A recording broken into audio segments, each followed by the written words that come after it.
Okay. So ನಾನು ಹೇಳೋದು ಇಲ್ಲಿ ಅಲೋಕ್ ಕುಮಾರ್ ಸರ್ ಬದಲಾವಣೆ ಮಾಡಿದ್ದಾರೆ. Yes 2 times Alok Kumar sir ಬಂದಿದ್ರು. ಒಂದು ಮಕ್ಕಳ ಸ್ಕೂಲ್ ಓಪನ್ ಮಾಡೋ ಟೈಮಲ್ಲಿ ಬಂದಿದ್ರು. ಇನ್ನೊಂದು ಒಂದು ಟೆಲಿಮಾನಸ್ ಅಂತ ಹೇಳಿ ಸೈಕಿಯಾಟ್ರಿ ಪೇಷಂಟ್ಸ್ ಗೆ ಅದೊಂದು ಫೋನ್ ಬೂತ್ ಓಪನ್ ಮಾಡಿ ಬಂದಿದ್ರು. ಆ ಸಮಯದಲ್ಲಿ ಅವ್ರು ಬರುವಾಗೆಲ್ಲ ಸ್ಟ್ರಿಕ್ಟ್ ಆಗಿರುತ್ತೆ. ಎಲ್ಲರಿಗೂ ಲಾಕ್, ಯಾರೇ ಆಫೀಸರ್ ಬಂದ್ರು ಎಲ್ಲಾರ್ನು ಈ ತರ ಇಂಥವ್ರು ಬರ್ತಾ ಇದಾರೆ ಅಂತ ಲಾಕ್ ಮಾಡ್ಬಿಡ್ತಾರೆ. ಎಲ್ಲಾರ್ನು ಲಾಕ್ ಮಾಡ್ತಾರೆ. ಮಾತಾಡಕ್ ಅವಕಾಶನೇ ಕೊಡಲ್ಲ. ಲಾಸ್ಟ್ ಟೈಮ್ ಒಂದ್ ಮಗುಗೆ, ನಾನಿದ್ದಂತ ರೂಮ್ ಅಲ್ಲಿ ಒಂದ್ ಮಗುಗೆ ಚಾಕ್ಲೇಟ್ ಕೊಡಕ್ ಬಂದಿದ್ರು ಅಲೋಕ್ ಕುಮಾರ್ ಸರ್. ಆಗ ಅವ್ರು ತಗೊಳ್ತಾ ಇರ್ಲಿಲ್ಲ. ಆ ಮೂಮೆಂಟ್ ಅಲ್ಲಿ ಅದು ಒಂದು ಆಸಮ್ ಹೆಣ್ಮಗ್ಳು, ಅವ್ರದ್ದೇನೋ ಪ್ರಾಬ್ಲಮ್ ಇದೆ, ಮರ್ಡರ್ ಕೇಸಲ್ಲಿ ಗಂಡನ್ ಸಾಯಿಸಿದ್ ಮರ್ಡರ್ ಕೇಸಲ್ಲಿ. ಬಟ್ ಆ ಮೂಮೆಂಟ್ ಅಲ್ಲಿ ನಾನು ತುಂಬಾ ಪ್ರಯತ್ನ ಮಾಡಿದೆ ಮಾತಾಡಕ್ಕೆ. ಅಲ್ಲಿಂದನೇ ಕಣ್ಣಲ್ಲಿ ಇದ್ಸನೆ ಮಾಡ್ತಾರೆ, ಬೇಡ ಬೇಡ ಬೇಡ. ಏನ್ ಮಾತಾಡೋಣ ಅವಾಗ? ಲಾಕ್ ಆಗಿದ್ರೆ ಏನ್ ಮಾತಾಡೋಣ?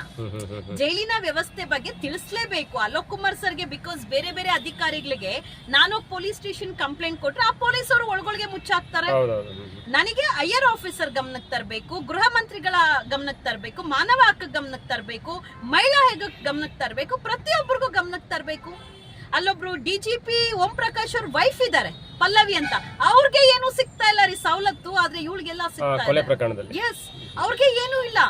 ಅವ್ರನ್ನ ಎಷ್ಟು ಕೆಟ್ಟದಾಗಿ ನಡೆಸ್ಕೊಳ್ತಾರೆ ಗೊತ್ತಾ? ಅಲ್ಲಿ ಎಷ್ಟು ಕೆಟ್ಟದಾಗಿ ಬೈತಾ ಇರ್ತಾರೆ ಗೊತ್ತಾ? ಅವ್ರಿಗೆ ಸಿಕ್ಕಿಲ್ಲ ಇನ್ನೂ, ಬಟ್ ಈ ಅಮ್ಮನ್ಗೆ ಎಲ್ಲಾನು ಸಿಗ್ತಾ ಇದೆ. ಪ್ರಶ್ನೆ ಮಾಡ್ಬಾರ್ದ? ಅಂದ್ರೆ ನಿಮ್ ಜೊತೆ ಯಾವತ್ತೂ ಊಟಕ್ಕೆ ಬಂದಿಲ್ಲ ಅವರು ತಟ್ಟೆ ಇಟ್ಕೊಂಡು? ನಮ್ ಜೊತೆ ಅಲ್ಲ, ಅವ್ರು ಊಟಕ್ಕಂತಾನೆ ಯಾವತ್ತು ತಟ್ಟೆ ಚೊಂಬಿಟ್ಕೊಂಡ್ ಬಂದವರೇ ಅಲ್ಲ. ಏನ್ ಆ ಪೊಲೀಸ್ ಅವ್ರದ್ದು ಒಂದು ಟೇಬಲ್ ಇರುತ್ತೆ, ಪೊಲೀಸ್ ಅವ್ರು ಅಲ್ಲಿರೋ ಸಿಬ್ಬಂದಿಗಳು ಕುತ್ಕೊಳ್ಳುವಂತ ಟೇಬಲ್ ಇರುತ್ತೆ. ಆ ಟೇಬಲ್ ಮೇಲೆ ಕುತ್ಕೊಂಡಿರ್ತಾರೆ ಪೊಲೀಸ್ ಅವ್ರು, ಈ ಕಡೆ ಆ ಸಿಬ್ಬಂದಿಗಳು ಚೇರ್ ಹಾಕೊಂಡಿರ್ತಾರೆ.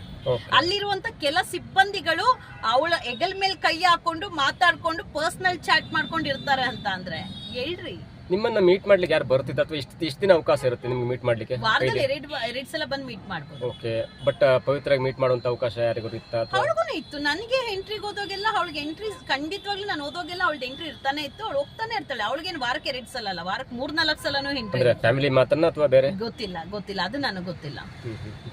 ಬಟ್ ಊಟಕ್ಕಂತೂ ಬಂದಿಲ್ಲ. ಅವಳ ಲೈಫೇ ಬೇರೆ ಬಂದಿಲ್ಲ, ಅವಳ ಲೈಫೇ ಬೇರೆ. ಅವಳು ಆರಾಮಾಗಿ ಇವಾಗ ಏನ್ ಹೇಳಿದ್ರಲ್ಲ, ಮೇಕಪ್, ಕೆಲವು ಒಂದಷ್ಟು ಜನ ರಿಲೀಸ್ ಆಗಿರುವಂತ ಹೆಣ್ಮಕ್ಳು ಎಲ್ಲರೂ ಹೇಳ್ತಾರೆ, ಮಾತಾಡ್ತಾರೆ ಫೋನ್ ಅಲ್ಲಿ. ಬೇಕಾದ್ರೆ ಅವ್ರು ನೇರ ಬರಕ್ಕಾಗಲ್ಲ, ಬಿಕಾಸ್ ಟಾರ್ಗೆಟ್ ಮಾಡ್ತಾರೆ. ಅವರು ಹೇಳ್ತಾರೆ ಪ್ರಕರಣ ದಾಖಲಾದ್ಮೇಲೆ ನಾನು ಫೈಲ್ ಮಾಡ್ತೀನಿ, ದಾಖಲಾದ್ಮೇಲೆ ಪ್ರತಿಯೊಬ್ರು ಬರ್ತಾರೆ ಸಾಕ್ಷಿಗೆ ಹೇಳೋದಕ್ಕೆ ಏನೇನ್ ನಡೀತು ಅಂತ ಹೇಳಿ.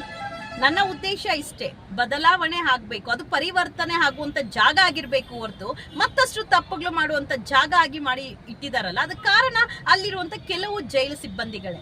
ಅದು ಹೈಯರ್ ಆಫೀಸರ್ ಗಮನಕ್ಕೆ ಬರಲ್ಲ. ಬಿಕಾಸ್ ಹೈಯರ್ ಆಫೀಸರ್ ಬರ್ತಾ ಇದಾರೆ ಅಂದ್ರೆ ಎಲ್ಲಾರನ್ನು ಅಲರ್ಟ್ ಮಾಡಿ ಇಟ್ಟಿರ್ತಾರೆ, ಎಲ್ಲ ಕ್ಲೀನಿಂಗ್ ಆಗೋಗಿರುತ್ತೆ. ಒಂದು ಬೇಸಿಕ್ ಗ್ಯಾಸ್ಟ್ರಿಕ್ ಟ್ಯಾಬ್ಲೆಟ್ ಸಿಗಲ್ಲ ಗೊತ್ತಾ? ಅದು ಬಿಡ್ರಿ, ಅಲ್ಲಿರುವಂತ ವುಮೆನ್ಸ್ ಬ್ಯಾರಕ್ ಅಲ್ಲಿ ಮಹಿಳೆಯರಿಗೆ ಪ್ಯಾಡ್ಸ್ ಅಂತ ಹೋಗಿ ಕೇಳಿದ್ರೇನು ಎರಡೆರಡು ಕೊಡ್ತಾರೆ. ಇಷ್ಟೇ ಹೋಗು ಕೌಂಟ್ ಮಾಡಿ ಕೊಡ್ತಾರೆ. ಶಾರ್ಟೇಜ್ ಇದೆ ಅಂತ. ಯಾಕೆ ಸರ್ಕಾರ ಪ್ಯಾಡ್ಸ್ ಕಳಿಸ್ತಾ ಇಲ್ವಾ? ಹೆಣ್ಣು ಮಕ್ಕಳಿಗೆ ಬೇಸಿಕ್ ನೀಡ್ಸ್ ಇಲ್ಲ ಅಂದ್ರೆ ಇನ್ನೆಂತ ಜೈಲ್ ಅದು? ಊಟ ನಮ್ಗೆ ಅನ್ನ ಬೇಡ, ಒಂದಷ್ಟು ಮುದ್ದೆ ಕೊಡಿ, ಇಲ್ಲಿ ಜಾಮರ್ ಇದೆ, ಕೈ ಕಾಲು ನೋವು ಆಗುತ್ತೆ ಅಂತ ವಯಸ್ಸಾಗಿರೋರು ಕೇಳಿದ್ರೇನು ತಿನ್ನಕಂತಾನೆ ಬಂದಿದ್ಯಾ ನೀನ್ ಜೈಲ್ಗೆ ಹೋಗಿ ಅಂತ ಕೆಟ್ಟದಾಗ ಬೈತಾರೆ. ಎಲ್ಲಿದೆ? ಆರೋಪಿಗಳು ಇದ್ರೇನೆ ಕೇಸ್ ನಡೆಯೋದು. ಕೇಸ್ ಖುಲಾಸೆ ಆಗುತ್ತೋ, ಅದ್ ಕನ್ವಿಕ್ಟ್ ಆಗುತ್ತೋ ನೋಡ್ಬೇಕಂದ್ರೆ ಆರೋಪಿಗಳು ಆರಾಮಾಗಿರ್ಬೇಕಲ್ವಾ? ಅದು ಪನಿಷ್ಮೆಂಟ್ ಸ್ಥಳ ಅಲ್ಲ, ಅದು ಅಲ್ಲಿ ಸೇಫ್ ಆಗಿರ್ಬೇಕು, ಪರಿವರ್ತನೆ ಆಗ್ಬೇಕು, ಸೇಫ್ ಆಗಿರ್ಬೇಕು, ಬುದ್ಧಿ ಕಲಿಬೇಕು ಒಂದಷ್ಟು ಅನ್ನೋದಕ್ಕೆ ಬಿಡೋದು. ಅಲ್ಲಿ ಪೊಲೀಸ್ ಸ್ಟೇಷನ್ಸ್ ಇಂದ ಅಲ್ಲಿ ಬಿಡೋದು, ಅದನ್ನ ಕಸ್ಟಡಿ ಅಂತ, ಜುಡಿಷಿಯಲ್ ಕಸ್ಟಡಿ ಅಂತ. ಬಟ್ ಇಲ್ಲಿ ಏನ್ ಮಾಡ್ತಾ ಇದಾರೆ ಇವರು? ಜೈಲ್ ಅಂದ್ರೆ ಒಂಥರ ಮನೆ ತರ ಮಾಡ್ಕೊಂಡು. ಮನೆ ಅಲ್ಲ, ಅದು ಲಾಡ್ಜ್. ಅದು ಲಾಡ್ಜ್. ಸೀರಿಯಸ್ಲಿ ಹೇಳ್ತೀನಿ, ನಾನು ಮನೆ ಅಂತ ಹೇಳಲ್ಲ. ನಾನು ನೇರವಾಗಿ ಈ ವಿಚಾರವಾಗಿ ಕೆಲವ್ರು ಕೇಳ್ಬೋದು, ನಿಮ್ಗೆ ಯಾಕೆ ಬೇಕು ಈ ವಿಚಾರ? ಎಷ್ಟೋ ಜನ ಹೋಗಿದ್ದಾರೆ, ಎಷ್ಟು ರೌಡಿ ಶೀಟರ್ಸ್ ಹೋಗಿದ್ದಾರೆ, ಎಷ್ಟು ಸೆಲೆಬ್ರಿಟೀಸ್ ಹೋಗಿದ್ದಾರೆ, ಹೋರಾಟಗಾರರು ಹೋಗಿದ್ದಾರೆ. ಯಾಕೆ ಧ್ವನಿ ಎತ್ತಿಲ್ಲ? ಯಾಕೆ ತಾಕತ್ತಿಲ್ವಾ?